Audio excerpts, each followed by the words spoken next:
تخلیقی پیراگراف کی مدد سے بچے لکھنے کی مشق حاصل کرتے ہیں، یعنی جو بچے تخلیقی پیراگراف لکھیں گے ان کو لکھنے کی مشق ہوگی، اور یہی بچے آگے چل کے اچھا مضمون بھی لکھ سکتے ہیں یا کوئی اچھی تحریر لکھ سکتے ہیں، کیونکہ ایسے چھوٹے چھوٹے بچے جو ہوتے ہیں وہ لکھنے پڑھنے کا شوق رکھنے والے، وہ آگے چلتے چلتے اچھے لکھاری بن جاتے ہیں، اچھے مصنف بھی بن جاتے ہیں۔ تخلیقی تحریر طلباء و طالبات کی تخلیقی صلاحیتوں میں نکھار پیدا کرتی ہے۔ کون سی تخلیقی صلاحیت؟ جو لکھنے کی ہے، جو سمجھنے کی ہے۔ تو تخلیقی پیراگراف جو ہے وہ بچوں کی صلاحیت میں اضافہ کرتا ہے، یعنی ان کو لکھنے کی پریکٹس ہوتی ہے، ان کی صلاحیت یا ایبیلٹی جو جس کو انگلش میں کہتے ہیں وہ ان کے اندر پیدا ہوتی ہے لکھنے کی وجہ سے اور لکھنے کی مشق کی وجہ سے، اور انہیں کچھ نہ کچھ سوچنے اور سمجھنے کا موقع ملتا ہے۔ اور سب سے بڑی بات کہ اگلی آنے والی جو کلاسز ہیں اس میں جو مضمون نویسی آ رہی ہے اس کے لیے ان کی اچھی خاصی مشق ہو جاتی ہے یا پریکٹس ہو جاتی ہے۔ تو جو بچے چھوٹی جماعتوں میں تخلیقی پیراگراف لکھتے رہتے ہیں، لکھتے لکھتے آگے بڑھتے ہیں، وہ پھر ایک اچھا مضمون بھی لکھ سکتے ہیں۔ عزیز طلباء طالبات، تخلیقی پیراگراف کے حوالے سے ہم نے بہت ساری باتیں کر لیں، معلومات بھی لے لیں۔ اب دیکھتے ہیں کہ اس کو لکھنے کا کیا طریقہ ہے، اس کو لکھیں گے کیسے۔ تو کچھ پوائنٹس ہیں جو میں پڑھ دیتا ہوں۔ پیراگراف لکھنے کے لیے جو عنوان دیا گیا ہے اس پر اچھی طرح غور کریں اور سوچیں، یعنی جو پیراگراف آپ کو لکھنے کے لیے دیا گیا ہے فوری اس پہ لکھنا شروع نہیں کر دینا، بلکہ اس پہ سوچنا ہے، ٹھیک ہے، اور اس پہ غور کرنا ہے کہ اس کا مطلب کیا ہے، کون کون سے اس میں پوائنٹس نکل سکتے ہیں۔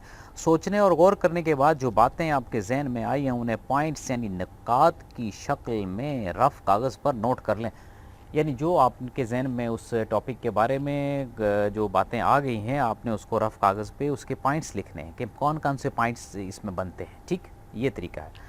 پھر کیا کریں گے، اگلا کیا ہوگا، اگلا پوائنٹ کیا ہوگا کہ ہر پوائنٹ کے مطابق ایک جملہ بنائیں۔ جملہ کیا ہوتا ہے، فقرہ، سینٹنس، یعنی جو اگر آپ نے 10 پوائنٹس لکھ لیے ہیں کسی بھی ٹاپک کے بارے میں جو آپ کو دیا گیا یا عنوان جس کو کہتے ہیں، موضوع کہتے ہیں، اسی کو ٹاپک بھی کہتے ہیں، آپ نے اس کیا کرنا ہے، پوائنٹس لکھ لینے ہیں۔ مثلا 10 پوائنٹس آپ نے لکھ لیے، ہر پوائنٹ کا ایک فقرہ لکھ لیجئے، تو کتنے ہوں گے، 10 جملے بن جائیں گے، اور ایک جملے میں اگر 10 الفاظ ہیں تو 40 الفاظ بن جائیں گے، اور اگر آپ تھوڑا سا لمبا جملہ لکھیں گے تو 50-60 ہو جائیں گے۔ تو یہی ایک جو ہے وہ آپ کا پیراگراف جو بنتا جائے گا جس کو تخلیقی پیراگراف کہتے ہیں۔ اب ہم دیکھتے ہیں کہ تخلیقی پیراگراف لکھتے ہوئے کن ضروری ہدایات کا خیال رکھنا ہے۔ پیراگراف آسان الفاظ میں لکھنا چاہیے تاکہ غلطیاں کم ہوں۔ جملہ ختم ہونے پر ختمہ کی علامت لگانی چاہیے، یعنی فل سٹاپ جس کو انگلش میں کہتے ہیں، اردو میں اس کو ختمہ کہتے ہیں، وہ لگانا چاہیے۔ پیراگراف صاف اور خوش خط ہونا چاہیے۔ خوش خط ہونا چاہیے یعنی اچھا لکھا ہونا چاہیے، خوبصورت لکھا ہونا چاہیے۔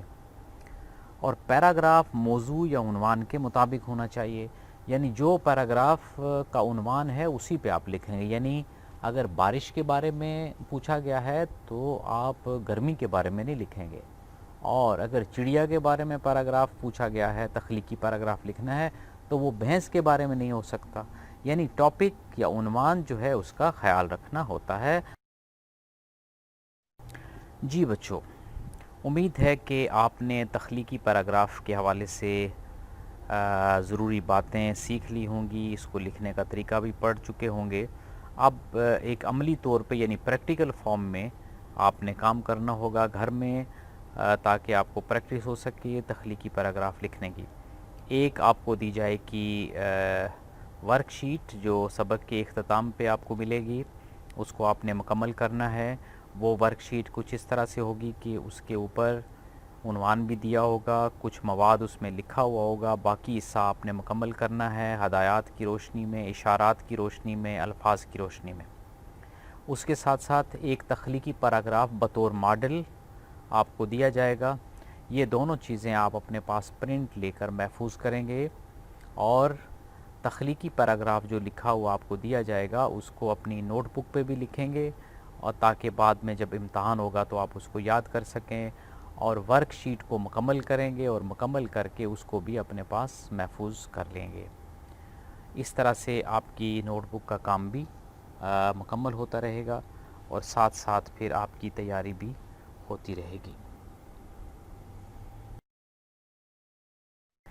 اسی کے ساتھ ہمارا آج کا سبق اختتام پذیر ہوتا ہے۔